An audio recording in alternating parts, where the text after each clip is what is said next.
আসসালামু আলাইকুম রহমতুল্লাহ। প্রিয় শিক্ষার্থীবৃন্দ,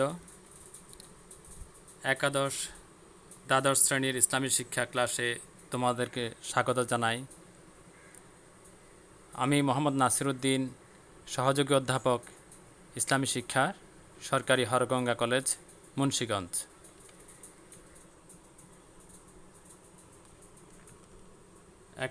দ্বাদশ শ্রেণীর শিক্ষার্থীদের জন্য আজকে আমরা ক্লাস নিব দ্বিতীয় পত্র পঞ্চম অধ্যায়।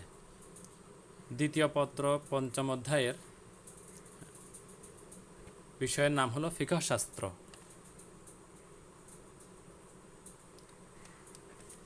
আজকে পঞ্চম অধ্যায় অর্থাৎ ফিকহ শাস্ত্রের যে বিষয়গুলো নিয়ে আমরা জানব বা আমাদের শিখন ফল সেটা হলো ফিকহ শাস্ত্রের পরিচয়, উৎপত্তি ও ক্রমবিকাশ, সংকলনের গুরুত্ব ও প্রয়োজনীয়তা ব্যাখ্যা করতে পারবে। অর্থাৎ এই বিষয়টা পড়লে আমরা এই বিষয়গুলো আমাদের আজকের শিখন ফলের মাধ্যমে আমরা জানতে পারবো যে ফিকহ শাস্ত্রের পরিচয় কী, অর্থাৎ কাকে ফিকহ শাস্ত্র বলে, এর উৎপত্তি ক্রমবিকাশ কী করে হলো এবং সংকলনের গুরুত্ব প্রয়োজনীয়তা। সেই হিসাবে আমাদের আজকের আলোচনার বিষয়বস্তু হলো ফিকহ শাস্ত্রের পরিচয় এবং উৎপত্তি নিয়ে। ফিকহ শাস্ত্রের পরিচয় সম্পর্কে জানতে গেলে আমাদেরকে সবার আগে জানতে হবে ফিকহ শাস্ত্র কাকে বলে, আবিধানিক অর্থে এবং পারিভাষিক অর্থে। আবিধানিক দৃষ্টিকোণ থেকে ফিকহ শব্দের অর্থ হলো খোলা, অর্থাৎ দলিলসমূহের আলোকে ইসলামী শরীয়তের আহকামকে স্পষ্ট করা, বর্ণনা করা। যেভাবে একটি বন্ধ বস্তুকে বের ও প্রকাশ করার জন্য ছেদন করতে হয় যাতে প্রত্যেকের সামনে বিষয়টি প্রকাশ হয়ে যায়, তেমনি ফিকহে ইসলামীতে শরঈ আহকামকে ভাগ করে কোরআন ও হাদিসের আলোকে পরীক্ষা করা হয়। ফিকহ শব্দের আরও কিছু অর্থ আছে। অন্যান্য অর্থগুলো হলো জানা, বোঝা, অনুধাবন করা, গভীর অভিজ্ঞান, প্রজ্ঞা, বুদ্ধিবৃত্তি ইত্যাদি। মোট কথা কোনো জিনিস বোঝা এবং চিন্তা গবেষণা ছাড়া বিষয়টি স্পষ্ট করা, বর্ণনা করা এবং নিগুড় তত্ত্ব ও তথ্য উদ্ঘাটন করা সম্ভব হয় না। ফিকহ শাস্ত্র আমাদেরকে চিন্তা ও গবেষণা করার সুযোগ এনে দেয় এবং কোরআন হাদিসের আলোকে ইসলামী বিষয়গুলোতে সূক্ষ্মদর্শিতা অর্জনের সুযোগ করে দেয়।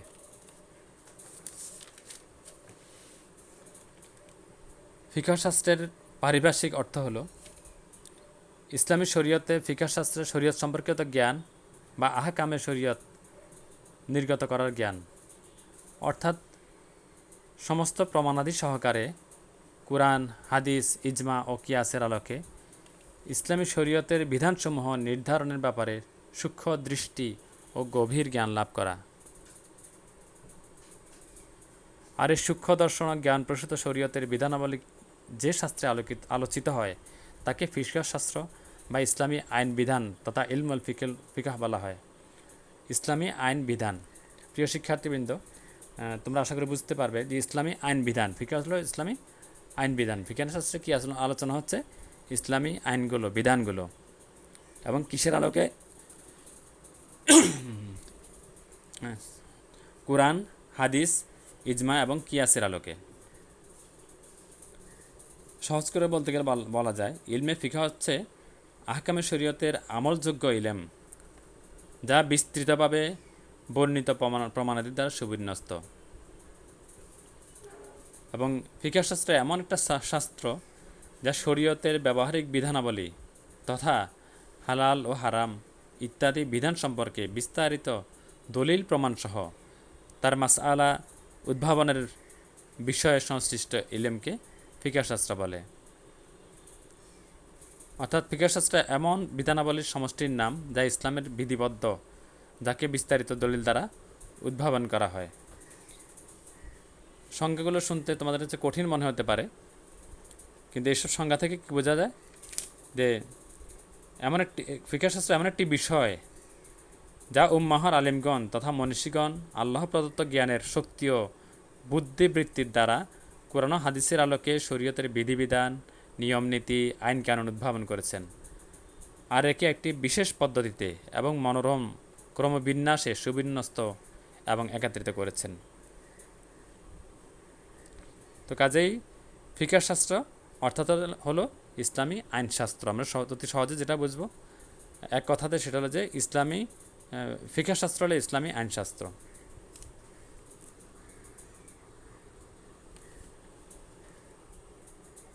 ইলমে ফিকের উদ্দেশ্য কি? সব জ্ঞানের সব শাখারই কোনো না কোনো একটা উদ্দেশ্য, লক্ষ্য উদ্দেশ্য থাকে। ইলমে ফিকারও সেরকম লক্ষ্য এবং উদ্দেশ্য আছে।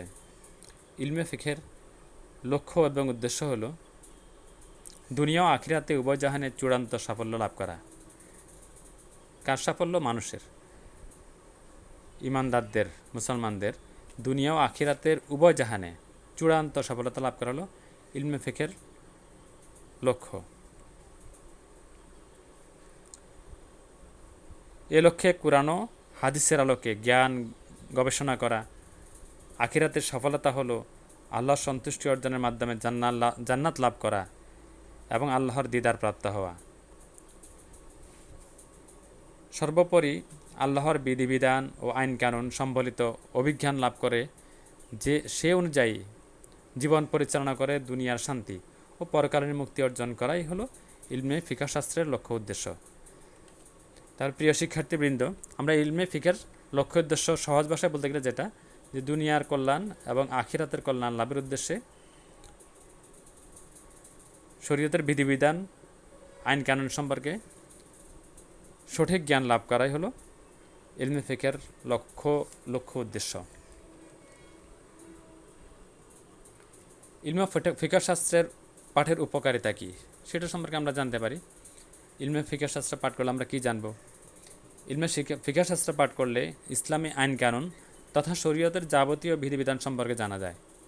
ফিকহ শাস্ত্রে পাঠে মানুষ ব্যক্তিগত, পারিবারিক, সামাজিক, অর্থনৈতিক, রাজনৈতিক এবং আন্তর্জাতিক বিষয়াদি সম্পর্কে শরীয়তের বিধানসমূহ সম্পর্কে পরিপূর্ণভাবে অবগত হতে পারে। তাহলে ইলমে ফিকহ শাস্ত্র পাঠ করলে আমরা কী জানতে পারবো? ফিকহ শাস্ত্র পাঠ করলে আমরা জানতে পারবো মানুষের ব্যক্তিগত জীবন থেকে শুরু করে আন্তর্জাতিক জীবন পর্যন্ত শরীয়তের বিধিবিধানগুলো কী সেটা জানার জন্য আমাদেরকে ফিকহ শাস্ত্র পাঠ করতে হবে। এখন আমরা আলোচনায় আসি যে ইসলামী আইনশাস্ত্র বা ফিকহ শাস্ত্রের বিষয়বস্তু কী, ফিকহ শাস্ত্র কী নিয়ে আলোচনা করছে, বিষয়বস্তু কী। ফিকহ শাস্ত্রের আলোচ্য বিষয় হচ্ছে শরীয়তের হুকুম আহকাম। শরীয়তের অর্থাৎ ফরজ, ওয়াজিব, সুন্নাত, মুস্তাহাব, মুস্তাহাসান, মুবাহ, জায়েজ, নাজায়েজ, হালাল, হারাম, মাকরুহে তাহরিমি ও মাকরুহে তানজিহি ইত্যাদি নির্দেশ করা হয় এই শাস্ত্রের মাধ্যমে। কাজে এই শাস্ত্রের মূল বিষয় হলো এগুলো, যে শরীয়তের হুকুম আহকামগুলো হলো এই শাস্ত্রের মূল বিষয়বস্তু। তাই শরীয়তের অনুসারী মানুষের কর্ম ও আমলই হলো ফিকহ শাস্ত্রের মূল বিষয়। অর্থাৎ শরীয়তের অনুসারী মানুষদের কাজ এবং আমল, এটাই হলো ইসলামী শাস্ত্রের বিষয়বস্তু।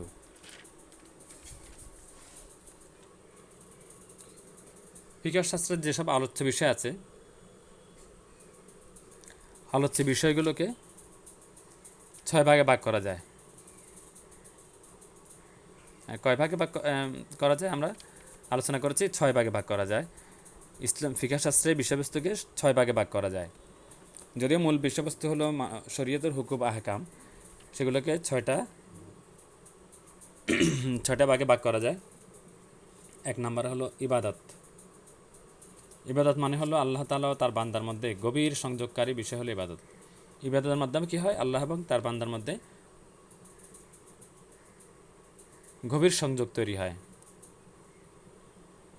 ফিকহ শাস্ত্রের আরেকটা আলোচ্য বিষয় হলো মুআমালাত। মুআমালাত কাকে বলে?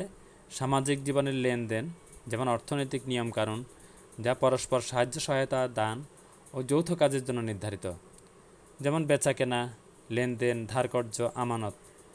তো ফিকহ শাস্ত্রের বিষয়বস্তুর ভিতরে এটাও আছে, মুআমালাত বিষয়গুলো। অর্থাৎ সামাজিক লেনদেনের বিষয়গুলো। ফিকহ শাস্ত্রের বিষয়ের 6টা ভাগের ভিতর একটা ভাগ হলো, 3 নম্বর ভাগ হলো মুনাকিহাত।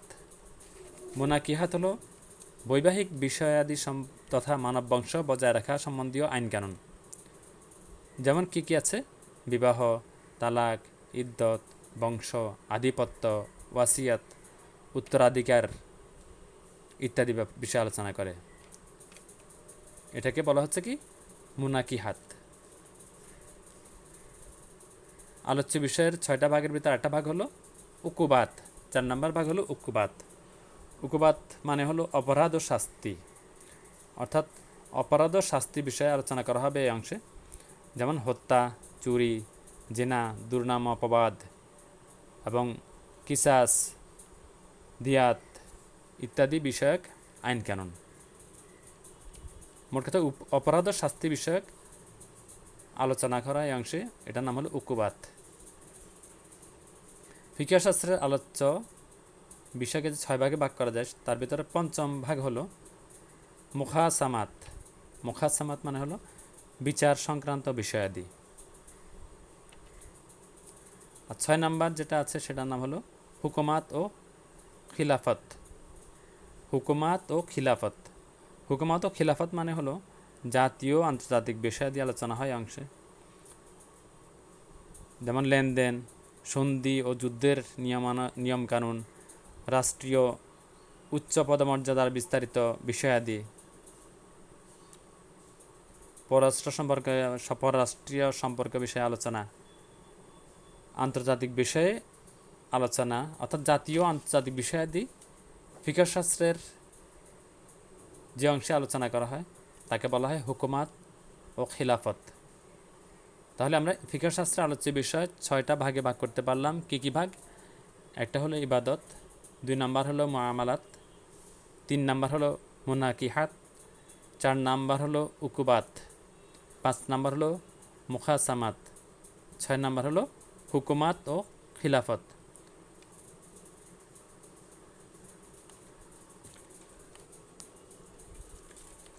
এরপর আমরা জানব ফিকহ শাস্ত্রের উৎস সম্পর্কে। ফিকহ শাস্ত্রের কয়টা উৎস আছে এবং কি কি সেগুলো সম্পর্কে জানব। তো এ পর্যায়ে আমরা বলতে পারি যে ফিকহ শাস্ত্রের মূল উৎস হলো 4টি মূল উৎস। 1 নম্বর হলো আল কুরআন।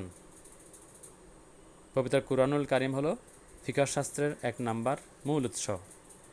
2 নম্বর হলো হাদিস। তোমরা জানো হাদিস কাকে বলে। হাদিস শব্দের অর্থ কথা। রাসূল সাল্লাল্লাহু আলাইহি ওয়াসাল্লামের কথা, কাজ এবং অনুমোদনকে হাদিস বলে। এই হাদিস হলো ফিকহ শাস্ত্রের 4টি মূল উৎসের ভিতরে দ্বিতীয় উৎস। ফিকহ শাস্ত্রের 3 নম্বর উৎস হলো ইজমা। ইজমা হলো ইসলামী শরীয়তের 3য় উৎস। কোরআন ও সুন্নাহর আলোকে কোনো উদ্ভূত নতুন পরিস্থিতিতে নতুন বিষয় নিয়ে যুগের আলিমগণের একমত হওয়াকে ইজমা বলে। এরপর ইসলামী শরীয়তের 4র্থ উৎস হলো কিয়াস। ফিকহ শাস্ত্রের 4র্থ উৎস কিয়াস। যে বিষয় সম্পর্কে কোরআন, সুন্নাহ, ইজমার সুস্পষ্ট বিধিবিধান পাওয়া যায় না, সেই ক্ষেত্রে কোরআন ও সুন্নাহর মধ্যে প্রদত্ত অনুরূপ প্রশ্নের মীমাংসাকে ভিত্তি করে যুক্তি প্রয়োগে যে সিদ্ধান্ত গ্রহণ করা হয়, এ ধরনের যুক্তি প্রয়োগকে কিয়াস বলা হয়। সাহাবি, তাবেঈ ও তাবেঈগণ এ পদ্ধতিতে শরীয়তের বহু নতুন নতুন প্রশ্নের সমাধান দিয়েছেন। এটি কোরআন হাদিসের সমতুল্য নয়, বরং সামঞ্জস্যপূর্ণ বিধান। তাহলে ফিকহ শাস্ত্রে আমরা উৎস সম্পর্কে জানলাম। ফিকহ শাস্ত্রের উৎস হলো 4টি: কোরআন, হাদিস, ইজমা, কিয়াস। কোরআন সম্পর্কে তোমরা জানো, কোরআন হলো আল্লাহর বাণী, ইসলামী শরীয়তের প্রথম ও প্রধান উৎস এটি। হাদিস সম্পর্কে বলেছি যে রাসূল সাল্লাল্লাহু আলাইহি ওয়াসাল্লামের কথা, কাজ, অনুমোদনকে হাদিস বলে। ইজমা সম্পর্কে আরেকটু বিস্তারিত বলি যে কোরআন ও সুন্নাহ সম্পর্কে গভীর জ্ঞান সম্পন্ন আলিমগণের কোনো সমস্যার সমাধানের ব্যাপারে একমত হওয়াকে ইজমা বলে। বহু নতুন প্রশ্নের মীমাংসা প্রসঙ্গে সাহাবি তাবেইও তাবেইনদের এরকম একমত হওয়ার বিবরণ পাওয়া যায়। যে সকল বিধানে ঐকমত্য স্থাপিত হয়েছে, বিশেষত সাহাবিদের ঐকমত্যযুক্ত বিধানসমূহ মুসলমানদের পক্ষে অবশ্যই পালনীয়, এর বিরোধিতা করা চলবে না। তাহলে ইসলামী ফিকহ শাস্ত্রের আমরা 4টা উৎস সম্পর্কে জানলাম, যে কুরআন, হাদিস, ইজমা এবং কিয়াস। প্রিয় শিক্ষার্থীবৃন্দ, আজকে দ্বিতীয় পত্রের 5ম অধ্যায় ফিকহ শাস্ত্র সম্পর্কে আমরা আজকে যা জানতে পারলাম, আজকে ক্লাস যা শিখলাম সেটা হলো ফিকহ শাস্ত্রের পরিচয় সম্পর্কে আমরা জানলাম, অর্থাৎ ফিকহ শাস্ত্রের আবিধানিক এবং পারিভাষিক পরিচয় সম্পর্কে জানলাম। এরপর ফিকহ শাস্ত্রের লক্ষ্য উদ্দেশ্য সম্পর্কে জানলাম। আরও জানলাম ফিকহ শাস্ত্র পাঠের উপকারিতা সম্পর্কে এবং ফিকহ শাস্ত্রের বিষয়বস্তু সম্পর্কেও জেনেছি। বিষয়বস্তু 6টা ভাগে বিভক্ত: ইবাদত, মুআমালাত, মুনাকিহাত, উকুবাত, মুখাসামাত, হুকুমাত ও খিলাফত, এই সম্পর্কে আমরা জেনেছি। আরও একটা বিষয় সম্পর্কে আমরা জেনেছি, সেটা হলো ফিকহ শাস্ত্রের উৎস কয়টি এবং কী কী।